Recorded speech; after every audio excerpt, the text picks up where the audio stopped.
watu ni wabinafsi katika kuliendea swala la michezo, hawatangulizi uzalendo wa serikali.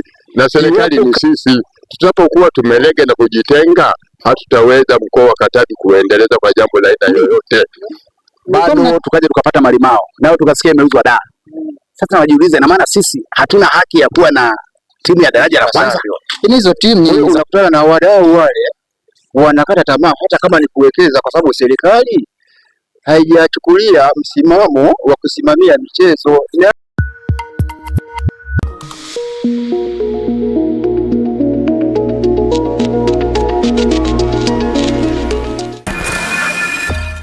Mimi nimefika hapa ili tujaribu kuangazia ni nini hasa ambacho kinapelekea mkoa wetu wa Katavi uzidi kudidimia kimaendeleo kwenye mpira wa miguu wa wavu, yani mpira kiujumla. Nini changamoto kinachopelekea hivyo? Nikianza na mzee wangu, utaanza kwa kujitambulisha kwa faida ya mtazamaji wa chaneli hii. Habari nzuri ndugu mtangazaji, kwa jina ninaitwa Mohamed Saidi Malembeka, mkazi wa wilaya Mpanda, mkoa wa Katavi, Semlo kwa Lakwacha. Hapa nipo kijiweni kama burudani yetu ya kawaida, wazee kubadilishana mawazo. Isipokuwa ninachosikitika na kuhuzunishwa, mkoa wetu wa Katavi, sekta zote za michezo hazieleweki. Mikoa yote kuna sekta zinaeleweka za michezo. Kuna mchezo wa mguu, mpira, netball, kuna mabao, michezo mbalimbali. Serikali yetu sisi hapa imetuacha, imetutenga. Tunashindwa, tutajinyanyua vipi na sisi tueleweke katika mikoa mingineo kama mikoa mingineo inapofanya. Serikali naomba ituangalie na sisi tupate burudani za mpira, michezo mbalimbali. Watu waje mikoa mbalimbali na nchi mbalimbali kuja kusapoti mkoa wa Katavi. Kwa hilo ninachoomba hapa, serikali yetu itukumbuke. Unahisi changamoto ni upande wa serikali tu au na wadau pia imekuwa ni mwiba katika kurudisha maendeleo ya mpira mkuu? Sawa kabisa. Serikali na wadau, hasa wadau wasimamizi, wasipokuwa changamoto lazima serikali itafumba, lakini viongozi wetu hapa inabidi wao wakiwa kipaumbele, lazima serikali itamulika. Kwa hiyo kikwazo ni serikali. Nini kifanyike ili kuhakikisha kabisa tunaondokana na tatizo hili? Cha kufanyika hapa, serikali haiwezi kukwama, isipokuwa wadau wasimamizi wa michezo mbalimbali watapokuwa tayari wao wamesimama, na serikali itasimama. Watapokuwa mbele, serikali italeta msaada wake na mambo yote yataendelea. Tuna michezo mingi sana hapa mkoa wa Katavi kama mikoa mingineo, ila uongozi simamizi tunakuwa tayari umelega, na kuilega na mambo yote yanazidi kulega. Mkoa wa Katavi huu tumeshaupata una miaka mingi, ila hatujaona changamoto yote ya mchezo aina yoyote. Vijana wapo, wachezaji wazuri sana wa kila aina, vijana, mabinti, wazee. Kama sisi tuna mabao hapo, jioni tunaenda kwenye mabao na tunataka tushindane kimabao, twende mkoa kwa mkoa, yote ni michezo. Naomba ndugu mtangazaji hilo lifike.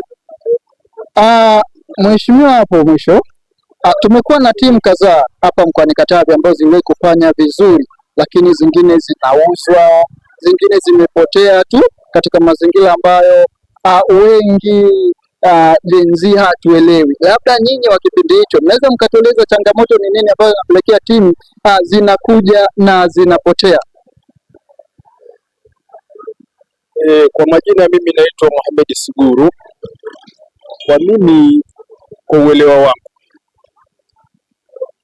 kinachopelekea kuporomoka kwa michezo katika mkoa wetu huu wa Katavi ni ukosefu wa uzalendo. Imekuwa watu ni wabinafsi katika kuliendea swala la michezo, hawatangulizi uzalendo wa kimkoa. Iwapo kama watu tutakuwa ni wazalendo na tukaacha ubinafsi bila kujali ni mtoto wa nani, ni mtoto wangu, hiyo itapelekea kukuza viwango vya vijana wetu katika mkoa huu wa Katavi. Ni hayo tu. Swala zima la uchache wa viwanja ni kitu ambacho kinapelekea changamoto hii ya udidimizaji wa michezo izidi kudidimia, au kuna namna nyingine yoyote ambayo kama umeshazungumzia kuhusiana na swala zima la ubinafsi? Swala la viwanja unalizungumzia, na hilo nalo inaweza ikawa ni sababu mojawapo. Mkoa wetu huu wa Katavi ni tofauti na mikoa mingine, kuna uhaba mkubwa wa viwanja, hivyo hata vijana wanakosa ile hamasa ya kuiendea michezo kutokana na nini? Kama jinsi ulivyosema, uhaba wa viwanja. Hilo na lenyewe linaweza likawa ni sababu. Nini ushauri wako kama mwananchi wa mkoa huu wa Katavi? Ushauri wangu, serikali yetu kwa kupitia Wizara ya Michezo na Sanaa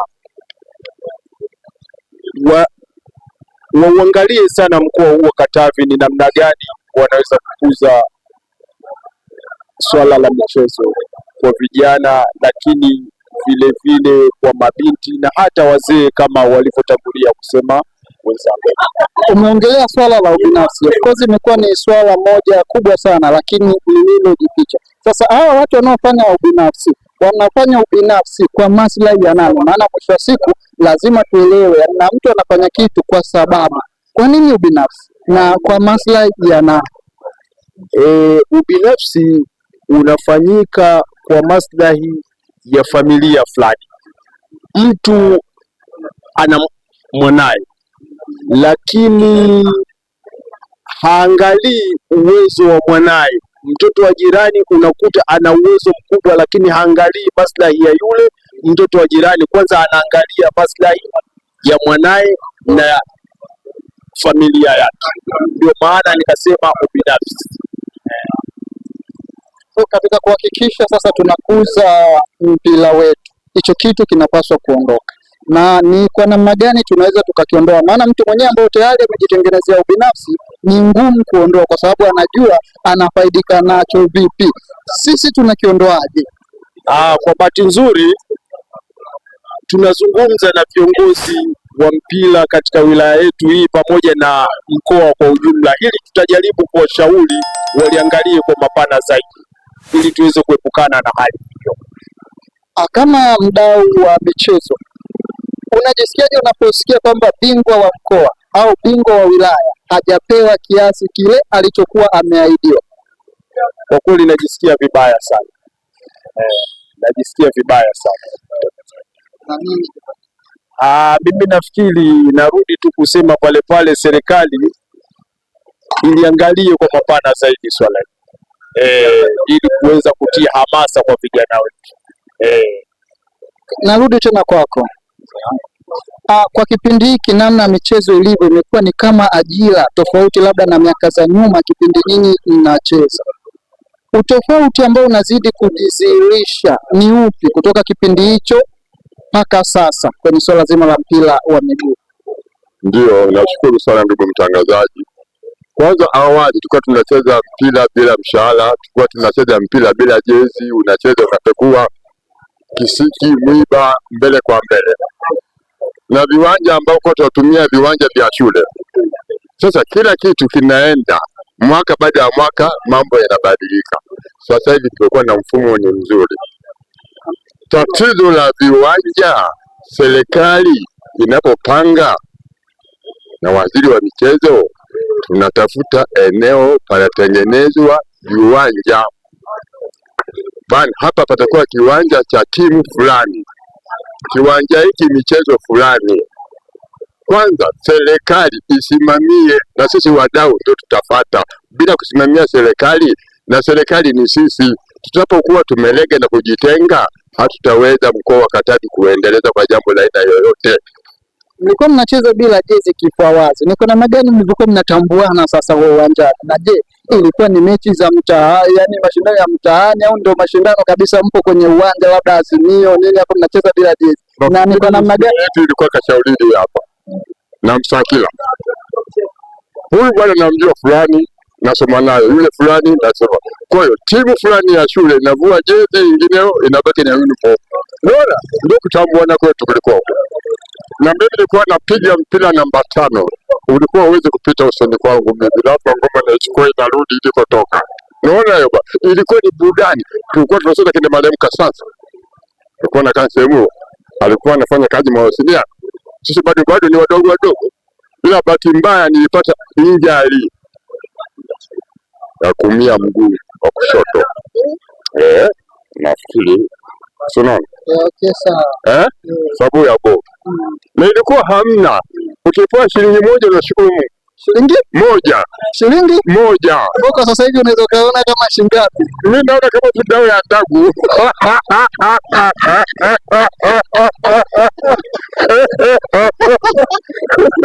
Miaka gani hizo ilikuwa?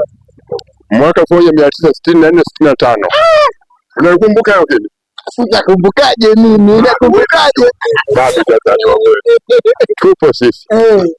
Mkoa wa Katavi. Hapo tunasegemea hapa. Ilikuwa ni bucha. Hapa tunasegemea ilikuwa 65 bucha zipo Katavi. Zipo kabisa za nyama. Nyama ni mfalme bwana. Sasa mimi nachopenda kwanza, mpira wa vijana uwepo, mpira mabinti uwepo, bao iwepo, vyote vio vina mashindano. Naona sasa tunapokwenda kushindana na viongozi, sasa soda ikija sio wanakula peke yake, sio tupa maji baridi ya poa. Sababu natumia akili kwamba soda ikija wewe upewe soda na mimi nipewe soda. Sasa soda kunywa peke yake, nipa maji baridi, kwamba tumefanya mashindano wote hapo uzeni, soda na maji nakuja, wewe unanipa mimi maji hapo unachukua soda. Na kitu unyonge, unanivunja nguvu nisifanye kazi. Lakini mkoa wa Katavi tunamshukuru Mheshimiwa Pinda kaupigania mpaka tumeupata. Sasa kama tumeupata huu mkoa wa Katavi na mambo yaende juu, uwanja sio tatizo, kila kitu ni kupanga. Uwanja mpaka sio mjini tu, tuna misitu mingi sana, ni kutenga eneo kwamba hapa patakuwa uwanja wa mpira, patajengwa hivi na hivi, na timu mbalimbali zitakuja kuchezea hapa. Na ndivyo maendeleo yanapokuja. Mtu anatoka Dodoma kwamba nikaangalia Katavi mpira, anatoka Kigoma, nchi ya mikoa ya jirani wanakuja. Mbona watu wanatoka Mpanda wanaenda Dar es Salaam?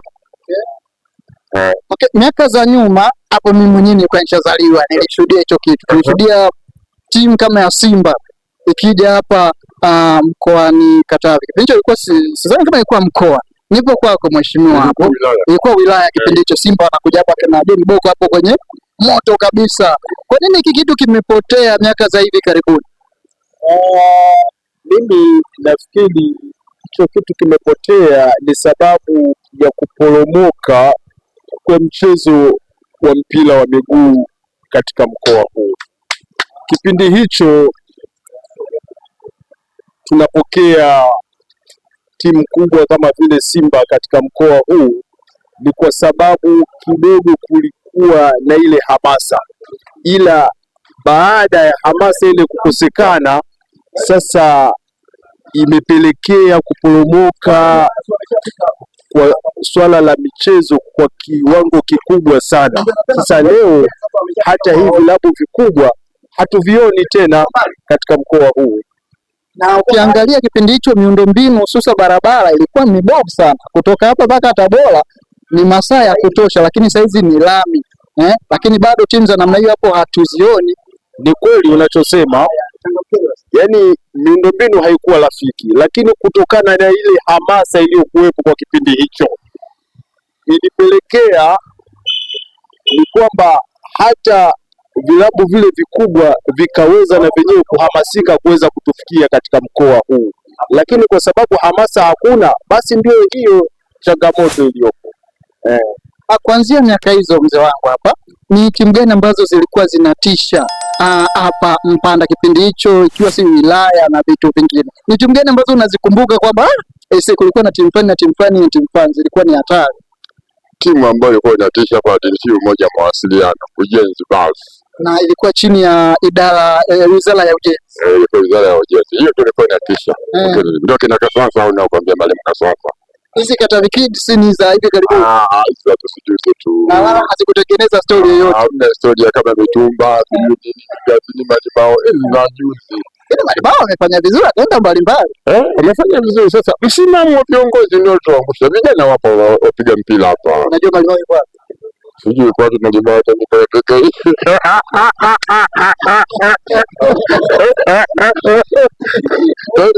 Hilo swala uvivu nasikia. Vijana nikiona huwa nafika kwenye viwanja, ninaangalia yule anacheza, yule anacheza, yule anacheza. Sasa hawana support ambayo inatakiwa itoke wapi? Itoke kwa viongozi wakubwa. Wazazi nao pia. Wazazi wanakuwa kama mimi nalembeka kwa itampa support ndani ya mtoto wangu. Support kubwa kutoka kwa mzazi ni pamoja na muda wa kumweka mtoto. Kwanza ujue moja ni kipaji chake. Na kama sio kipaji chake, hata ukimweka atakusikia ila hakuelewi. Ila mwenye kipaji, baba pambania hii nafasi, nenda na mimi Mungu atanisaidia kusonga mbele. Songe mbele. Okay, sawa.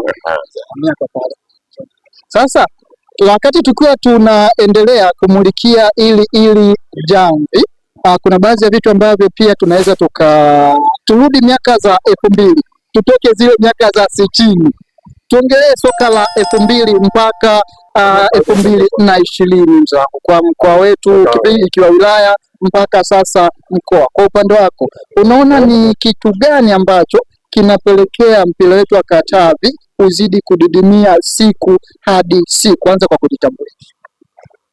Naitwa John Mwangi. Nilikuwa napenda kushiriki swala la soka. Kinachotusumbua Mpanda, ninachoona zaidi, watu wanajitolea. Shida kubwa ni wazamini. Kwa mfano unaweza kukuta kama Small Kid tuliona, baadaye tukasikia imeuzwa ada. Miaka gani? Kumbukumbu sina, ila ni kwenye 2000. Bado tukaja tukapata Malimao, nao tukasikia imeuzwa da. Sasa najiuliza, ina maana sisi hatuna haki ya kuwa na timu ya daraja la kwanza? Lakini hizo timu ni za serikali au ni za mtu binafsi? Kwa mfano Malimao ilikuwa mtu binafsi. Sasa kama ni mtu binafsi, kwa nini unaoje? Lazima ni hoji, kwa sababu itakiwa apewe msapoti na serikali. Okay, ili na sisi kama Katavi tuweze kuwa na nini na sauti, kama tunavyosikia Tabora, tunasikia Singida, vitu kama hivyo, kama Dodoma. Lakini sasa tunakosa hivyo kwa sababu ya viongozi wa serikali wanashindwa kuwapa support. Sasa unaonaje, yani Malimao labda ingeendelea kusalia hapo ikapanda ligi kuu, mwisho wa siku Katavi hatuna uwanja, ikiwa inaenda kucheza Tabora, wewe kama mdau wa soka ungekuwa unajisikiaje hicho? Hapana, ndio maana nimesema support ya serikali. Kila wanapoteua maeneo ya kugawa viwanja lazima wakumbuke kuna michezo. Kwa hiyo ni swala la uongozi, ndio tunasema uongozi unatakiwa uwepo. Kila sehemu kunahitajika michezo, kama wanapogawa maeneo ya kanisa, madhehebu mbalimbali, sehemu labda ya watoto yatima, yani maeneo mbalimbali kwa ajili ya jamii. Michezo ni ajira na kuna vitu ambavyo vinapelekea yani mtoto ashawishike kabisa kwenye kujihusisha na masuala ya michezo, na vitu hivi vinaanzia mashuleni. Wewe kama mzazi, kwa namna moja au nyingine, tukianzia hizo ngazi za shule, ni kwa namna gani ambavyo unatizama kabisa kwamba hapa tuko tofauti kabisa na mikoa mingine, kwa namna ambavyo hata walimu wanavyoendesha michezo kule mashuleni? Hapana, kwa upande wa shuleni mimi naona wako vizuri. Mwingine kuna mitashunta, kuna hiyo michezo mingine, yani kila sehemu wanasimamia vizuri. Shida wale watoto si wanasambaa, anaweza akatoka hapa akaitwa labda Moshi, tayari wamepotea. Ametoka hapa labda ameitwa Mtwara, tayari wamepotea. Kwa hiyo sasa swala ni kwamba, shida ni kwamba kule wanatoka wameivishwa vizuri, huku tunakowapokea wakimaliza masomo yao hakuna wanaowapa support. Shule zetu zina walimu ambao ni maprofessional wa michezo. Hapo ndipo ni shida. Hilo nalo ni sehemu ya tatizo. Kumbe kuna haja kwenye mitaala wawe na wataalamu wa michezo mbalimbali. Kama ni netball ijulikane, kama ni volleyball ijulikane, kama ni football ijulikane. ili kukuza nini vipaji kwa dunia. Sasa kwa sisi tunaofuatilia michezo mbalimbali mpaka mabara huko, hakuna sekta inalipa kama michezo. Mwalimu Hamase ndio huyo ambaye amepewa kijiti cha kuwa mwalimu wa michezo. Tunaliona soka likisonga mbele. Ndugu mtangazaji, hilo na lenyewe ni tatizo. Haliwezi soka likasonga mbele kwa utaratibu huo. Ni lazima serikali iandae mfumo wa mwalimu wa michezo ahusike na michezo na mwalimu wa mathe ahusike na mathe. Kwa njia hiyo, kwa kweli tutakuwa tunaenda kwenye mafanikio, hasa katika swala hili ambalo tunalijadili la michezo. Okay, sawa. Kwanza kwa jina anaitwa Gerard Adam Keza. Kwa upande wa swala la michezo, mimi naona ipo sehemu mbili ambapo pana kikwazo.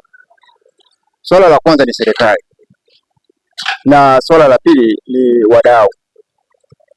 Swala la serikali halisimamii michezo jinsi ipasavyo. Kwa hiyo unakutana na wadau wale wanakata tamaa hata kama ni kuwekeza, kwa sababu serikali haijachukulia msimamo wa kusimamia michezo. Nani mdau atakayejitokeza kuweka swala lake la pesa pale, anaona kwamba ile pesa anaipoteza. Kwa hiyo swala la msingi, serikali ndio inasababisha haya, lakini kwa wadau wanaweza kupatikana endapo usimamizi unakuwa mzuri. Hivyo yeah. Tukiangalia kini serikali kwa namna ya national team, tunaona kile inachokifanya, pia bonus kwa timu kama Yanga, Simba, Azam na Singida zilizopo kimataifa. Sasa unaposema kwamba serikali kuna namna ambavyo inazembea kwenye michezo, wakati tayari tunaona kuna goli la mama, kuna ndege zinatolewa bure, labda tudadakulie kwa level ya mkoa wetu. Nipo kwa maana ya mkoa. Tulikuwa na timu hapa juzi Malimao, imeuzwa kwa sababu gani? Ni kwa sababu maana yake usimamizi ulikuwa hauko. Yule mdau alikuwa amejitolea kuishika ile timu, aliishiwa nguvu. Serikali haikusapoti. Kama ingesapoti pale, maana yake yule mdau wangeiuza ile timu, ingekuwa ipo Katavi. Lakini serikali inasapoti baada ya kuona wewe umefanya kitu fulani, maana mwisho wa siku ile timu sio ya serikali, ni ya mtu binafsi. Ni hakika ni ya mtu binafsi. Lakini alitangaza kwamba jamani, mimi nimefikia kuifikisha timu hapa, nimekwamia hapa. Kwa nini serikali isiweke mkono wake pale? Ni mbaya sana. Kwa namna hiyo sasa, nini kifanyike kwa upande wa wadau na serikali? Kitu cha kufanyika hapo, ninachokiona mimi ni serikali kwanza iweke usimamizi ulio mzuri. Ikiweka usimamizi ulio mzuri, wadau watajitokeza. Maana hakuna atakayejitokeza kiona serikali kama haijaweka usimamizi ulio mzuri. Kitu cha muhimu sana hapa ni serikali tu iweke usimamizi ulio mzuri. Wadau watajitokeza. Okay, sasa kwa upande wako tuangazie swala hili la michezo mkoani Katavi. Unapoona mikoa mingine labda wanafanya mambo makubwa, kwa mfano Morogoro, Mwanza, Mbeya, nini ambacho hizo mikoa zimetuzidi sisi kwenye masuala ya soka mpaka wao wanazidi kuendelea mbele zaidi? Kwanza kwa jina mimi naitwa Bwana Mohamed Amani Juma. Ukijaribu kuoanisha baina ya mikoa ambayo umeitaja na mkoa wetu sisi, naweza nikasema kwamba kama yale ambayo wamezungumza wenzangu kwamba ni utofauti tu wa ubunifu baina ya wadau na wale ambao wamechukua mamlaka au wamechukua dhamana ya kuongoza nchi hii kupitia sekta ya michezo. Kwa hiyo utaona, kwa mfano umetoa mfano sijui Dodoma sijui wapi, angalia Dodoma wana timu ya ligi kuu, lakini ile Dodoma timu yao au ile Dodoma ile timu yao ya ligi kuu inaitwa Dodoma Jiji, si ndio? Utaona kabisa kwamba pale kuna mkono wa serikali, unaelewa? Halmashauri au manispaa ndio imechukua dhamana. Umeona, kizungumzia Mwanza leo hii tuna Pamba, sawa Pamba ambayo miaka ya nyuma ilikuwa ikimilikiwa na mamlaka, umeona, ya Pamba, lakini leo hii imechukuliwa na manispaa, kwa maana ni Pamba Jiji, umeona. Kwa hiyo utaona kabisa kwamba hakuna sababu ya kukwepa swala zima la maendeleo ya michezo. sawa bana, kwamba likapelekwa sehemu nyingine tofauti kwanza na serikali, kwa sababu serikali ndio ambayo inasimamia masuala mazima mfano ya ajira katika nchi hii, unaelewa. Na sehemu ambazo serikali imekuwa ikipigia kelele ni swala la vijana kujiajiri, lakini ukiangalia pamoja na vijana kujiajiri, lakini bado serikali inatakiwa iweke mazingira ya vijana hawa, kuwatengenezea miundombinu vijana hawa ili kusudi waingie kwenye kujiajiri. Miongoni mwa sekta hizo ni pamoja na michezo. Unaona, kwa hiyo nachotaka niseme kwamba utofauti wa mkoa wetu sisi wa Katavi na mikoa hiyo mingine ambayo umeitaja ni kwamba sisi mkoa wetu wa Katavi tunaweza kusema kwamba viongozi tulionao inawezekana, kwa sababu issue ya michezo ni issue ambayo ipo katika damu. Umeelewa? Inawezekana na viongozi ambao hawana vision, hawana mtazamo sawa na masuala mazima ya michezo. Unaona? Kwa hiyo nafikiri tu ni aina labda ya viongozi. Unaona, lakini laiti kama viongozi tungewapata ambao wana mtazamo wa michezo na wakaona kwamba michezo ni fursa kwa vijana na ni ajira ya baadaye kwa vijana, basi wangejaribu kushirikiana na wadau. Unaona? Alafu then wakapanga mikakati ya kuweza kuinua michezo. Na najua wadau wa kwanza kabisa katika sekta ya michezo, kwa mfano mpira wa miguu katika mkoa wetu huu, tuna chama cha soka. Unaona? Kuna vyama vya soka wilaya, sawa bana, vyama vya soka mkoa. Unaona? Tunashuhudia uchaguzi ukifanyika kila baada ya miaka mingapi, sio 4 sio ngapi. Unaona? Sio 3. Unaona? Kila baada ya miaka hiyo kuna uchaguzi unafanyika. Lakini hatuoni mabadiliko, na maana kwamba chaguzi hizi inawezekana zikawa tu za kisiasa. Unaona? Lakini ule muendelezo tukaona kwamba kuna tija ambayo inayopatikana kutokana na vizazi vilivyopo sasa hivi, sababu na kwamba watapata malezi mazuri na wakaandaliwa mifumo mizuri kwa ajili ya kucheza soka na michezo mingineyo, hatuoni. Unaona? Kwa hiyo naweza nikasema kwamba utofauti baina yetu sisi na hiyo mikoa mingine ni pamoja na hilo kwamba wadau maona bana wa michezo ambao ni vyama vya soka na michezo mingine, maona kadhalika na serikali yetu bado hawajaandaa program ilikuwa nzuri. Lakini kama wakiandaa program ilikuwa nzuri, na uhakika kabisa kwa mkoa wetu sisi ni mkoa ambao una historia, ni mkoa ambao una vipaji. Sisi hapa nakumbuka tukiwa bado sisi wadogo miaka ya 90 tulikuwa na timu hapa inaitwa Katavi Rangers. Sawa? Hii Katavi Rangers ni nani ambaye alikuwa haijui ndani ya Tanzania? Hakuna ambaye alikuwa haijui. Ile mikoa unaoifahamu wewe ambao ni ya soka, ambao ilikuwa na mipira miaka hiyo watu wanacheza mpira, hakuna mtu ambaye alikuwa haijui Katavi Rangers, na imetoa wachezaji wazuri tu wengi. Umeona? Kwa hiyo naweza nikasema kwamba huu ni mkoa wa kimpira. Lakini sasa shida iliyopo ni kwamba hakuna kitu ambacho kinaweza kazuka tu bila program. Hata hiyo unayokuambia Katavi mzee kazungumzia sijui huko nyuma sijui mawasiliano sijui nini, ilikuwa ni program ambayo ilikuwa ikiandaliwa. Umeona? Watu wanakaa wana draft mipango yao, mwisho wa siku timu zinafanyaje, zinakwenda mbele. Lakini kama hakuna mipango, kila siku tutakuwa tuko hivi hivi. Imetolewa mifano hapa Malimao na nini, umeona? Lakini uhalisia unabakia pale pale kwamba Malimao hii ilianzishwa na ilisimamiwa na mtu kwa sababu ya mapenzi yake na nini, na mpira. Lakini leo hii ukiangalia soka ni gharama, kuendesha klabu ni gharama kubwa sana. Tunaona leo hii wanaingia matajiri wakubwa kwa ajili ya kufanyaje, ya kudhamini nini, soka. Unaona? Matajiri wakubwa wenye uchumi hasa wanawekeza. Unaona leo hii vilabu vikubwa kama ulivyosema Simba, Yanga wanasajili mchezaji mmoja anachukuliwa mpaka milioni 700, 800 milioni. Unaona? Kwa ina maana kwamba uwekezaji ni mkubwa. Sembuse huku